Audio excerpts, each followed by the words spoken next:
they have made hybrids. It's controversial what words we use to describe them. Genetically engineered it to be more intelligent, that they're utilizing some humans for reproductive purposes. Get on top of these challenges, we may not make it. Are you ready to explore the unseen? From the depths of the soul to the vastness of the cosmos, we're diving into the extraordinary. Mediumship, astrology, spirituality, the paranormal, and more. Welcome to your bridge to the other side. Now join us as we unravel the mysteries of the universe, one question at a time, with your host, Kat Walker.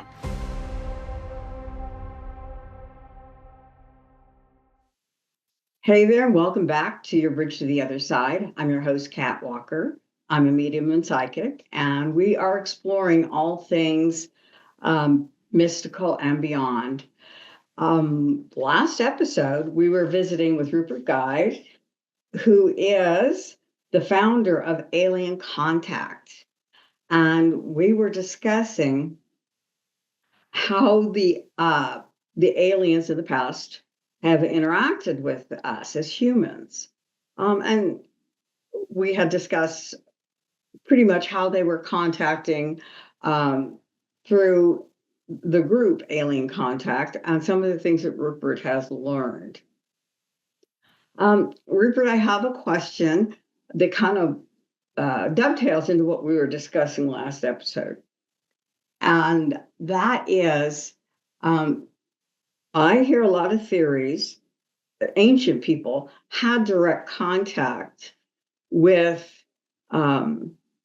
aliens, that they may have influenced some of the things that happened back in the day and maybe even currently. What have you learned about those particular things? It's a good question. There's definitely huge amounts of evidence, I would say proof, that throughout history, going back probably thousands of years, there have been alien beings on this planet. I can't remember the exact date. It's probably about 10,000 years old. There is a cave painting in France that is clearly of a UFO. And obviously we've got Egyptian times where there seems to be vast amounts of evidence that the Egyptians were interacting with non-human beings.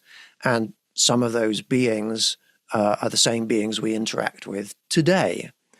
For example, when I was in the British Museum last year, looking at ancient Egyptian statues, there were big statues of humanoid beings that had lion heads.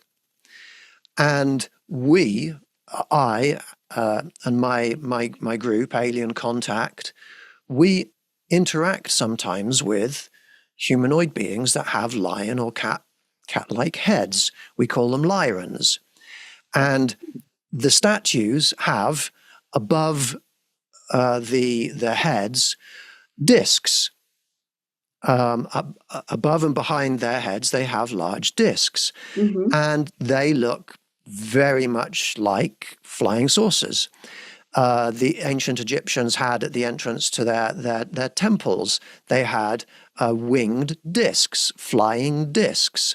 They represented flying things like spirits. They represented them as spirits or people with wings to show that they were flying. And indeed, that's where halos come from. The idea of a halo around somebody's head. This is a person who has a connection with a disc, a flying saucer. These are alien connections. So throughout history, we have proof that humans have interacted with aliens and flying saucers. The question you're asking, though, is, to what extent aliens have influenced humanity. I think at the time of the ancient Egyptians, it's clear that there was a lot of influence, even to the extent that the pyramids very likely, I don't know this is a fact, but very, very probably were built with alien technology. But I think that people tend to look at everything in reality naturally from an egocentric perspective, thinking that we ourselves, we're the important beings, we're the most important beings in the universe, the Earth is the center of the universe, etc. And the aliens are here for us, to help us or to influence us. And it really, I just don't see that. I think that they are here for their own purposes. We're another species of animal that's on this planet that happens to be more advanced than the other species of animals. If they were trying to influence us, it would be more obvious, and we would be moving in directions that were less human. But everything that I see happening on this planet, the good stuff and the bad stuff, is all human beings doing it. The worst things that are happening on this planet, wars, etc., and climate change and greed, and all of those things are found within most individual human beings. It's part of our nature as a species. If aliens were trying to influence us in a positive direction, it clearly hasn't worked. If they were trying to influence us in a negative direction, they could have just killed us or eaten us or done any of these things to us far more effectively in the past when we were fewer in numbers. So the influence of these beings on humanity really is very, very minimal. In fact, they show the opposite. They show a non-impositional relationship in interactions with us. They don't impose things upon us. They subtly, gently give us advice like, please, why don't you be nice to each other? Why don't you take better care of the environment? Everything in their nature is the opposite of a impositional influence. I wonder, when you are having communication with the aliens, do they speak of anything that their species had done with humans in the past? When I had interaction with the aliens, they had discussed some of the atrocities that humans had prevailed upon their own species, who had been tortured and killed. So they were very leery about letting us actually physically engage with them at all. But I wonder if you had experiences where they talked about how physically they had ever in our history had positive contact and influence. That's a good question. If you don't mind, for the benefit of the people watching, I'm just going to quickly explain the experience that you and I had, because we've sort of tangentially referred to it last episode and also this episode. Sure. So I think it might be helpful. So when I was in the Kansas City area, it was Blue Springs, Missouri, that I invited you to come out, and a group of us went out in Blue Springs, Missouri, into sort of a wilderness parky area where one evening I led us through meditations where we reached out and we connected with different entities that were out there, and we started to see some unusual things in the sky. But then you and two or three other psychic people in the group picked up on a craft that landed behind some trees close to us, came down and landed, and some small beings got out, about 5 small beings got out. One of them stepped forwards more closely to us, and you were able to interact with those beings, and your perceptions were confirmed by other people. And we then, the following day, you and I met, and we interacted more with the captain of that vessel, who introduced herself as Deanna, yes. Yeah. And Deanna and this species, these are Ebons, EBEN stands for extraterrestrial biological entities. And we were able to, you and I, well, you as a medium, were able to really communicate with Deanna very effectively. And she did show you clear images of how their species has been mistreated in the past. Yeah. It was pretty traumatic. Yeah, and that am I right in saying that was the first real time that you have interacted in that way with non-human entities? Well, I think I have somewhat. I had them come one as guides, and I recognized them as being non-human entities. But this is the first time I had just that kind of a direct contact with somebody coming to give information and talk about that they were here, and what was going on. There's a little bit of a humorous side to this story, and the only reason I'm going to bring up the humorous side of the story is because I feel like I have some physical evidence. Go for it. Yeah, tell us about it. Well, I was interested in doing this day, but I have been doing a show, and during this show, I kind of dressed as maybe a little bit of an like Cap, but a little bit more of an alter ego. And so I was wearing kind of an outfit and high heels.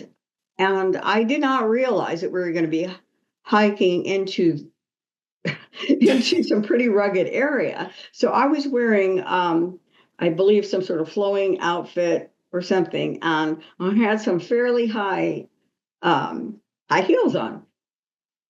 And I was really struggling to get in the path. I thought we were just meeting in a parking lot. So I was not well equipped. So as I was walking, I was really having difficulty. And then you said, okay, and now we're going to go down here. And it was like completely wooded area, just a completely wooded area. And I'm thinking, there's no way I can do this, and I can't do it barefoot. And I'm wondering what I'm going to do. And then all of a sudden, at my side, and I'm going to grab this right now so you can see Yeah. it. Yeah, I felt very guilty taking you on that long hike into the wooded area. Yeah, it's a staff. Now, I'm going to call it a staff because it's not a broken branch. If you look at each edge, it is as if it were severed. We were not in an area where you would find a severed tree branch or whatever you might call it. In fact, it has no stems, it has no leaves, it's as if it is a staff, and it's exactly my size. And at the time, I thought to myself that this is the oddest thing in the world, that I would happen to find a staff so I could go into this wooded area. But I couldn't see it very well. It was very dark. So, but I gladly took it. It was like leaning against a tree, like it was expecting me. So I took it and was able to make it into the wooded area without tripping and falling. And I'm not well known for my balance. Although I couldn't see it well, after our encounter with Deanna and her crew, and I believe there were other reptilians around as well, but they weren't with the crew of the particular vehicle that they had come down in. And another thing I found very interesting that I can't prove to anybody, but was when they arrived, there was a very distinct and I won't call it an odor. It was because it was pleasant, a very distinct smell of almost like fresh mowed grass, but a little earthier. And we all smelled it. It was quite profuse. And I remember before having contact, we were all going, can you smell that? We were doing meditation, and as we were doing the meditation, it was as if, well, I believe somebody, I could not see them with my eyes, grabbed my arms and brought my arms into the air. Now, my arms were in the air for, I'm not sure how long. It was quite a few minutes, but I was not using any of my muscles to hold my arms up. Something was holding my arms up, and I felt a surge of energy come through my hands and through my body. And it was at this point that Deanna started contacting me. Now, when my arms were in the air, what I felt when the energy was coming through me was the most loving energy I've ever felt in my life. And I feel like I'm fairly close to spirit because of the work I do. But this was 100-fold what I've ever felt before. So the love and the heart of this being was something that I have never encountered before or since. Well, I've had a little bit of contact with her since, but when I actually could feel the energy at that point, and then it was at that point that she told us she was behind us, and we turned and communicated that way. But I feel like it was later when I took the staff on the way back out, which was a real blessing because I had a heck of a time getting down there in the first place. But I was able to make it all the way back to the car, but it was still so dark. I didn't really get a good look at it until I got home, when I realized it was almost as if it had been trimmed down and made for me. Yeah, that's like Gandalf with his personal staff. Now, Kat Walker has her own personal alien facilitated staff. And I keep it here with me. Yeah. I keep it in my room where I do my readings. I feel like there is some spiritual energy to it now, and it means a lot to me. So oh, fantastic. So I have my own staff given to me, I feel, by the Ebons. Yeah. They were expecting me. Yeah, so you and I, we've shared experiences where we have received several different types of proof that these beings are real, that they're out there. You can feel that love. You can't fake that spiritual love. And yeah, so I connect with them a lot. And sometimes, yes, to answer your previous question, we do talk about things that have happened in the past. We can even astrally project through time back to the past to learn about different events. I have done some of that, but honestly, my focus is more on the present and the future. So that's where I sort of focus most of my attention on trying to improve the world and humanity and our relationships with alien beings right here and now. Well, I think this is a good breaking point for us again to break away, and we can talk next episode where you are going with your organization and what your hopes are for the future and for the continued contact. And if you've enjoyed this show, please subscribe so we can keep presenting interesting information to you on all types of woo-woo things. And also, we will be presenting the information of how you can contact Rupert's organization and become part of this if this is something that is interest to you. So I'm going to send you all love and light and positive vibes again, as I always do, and stay safe. Namaste.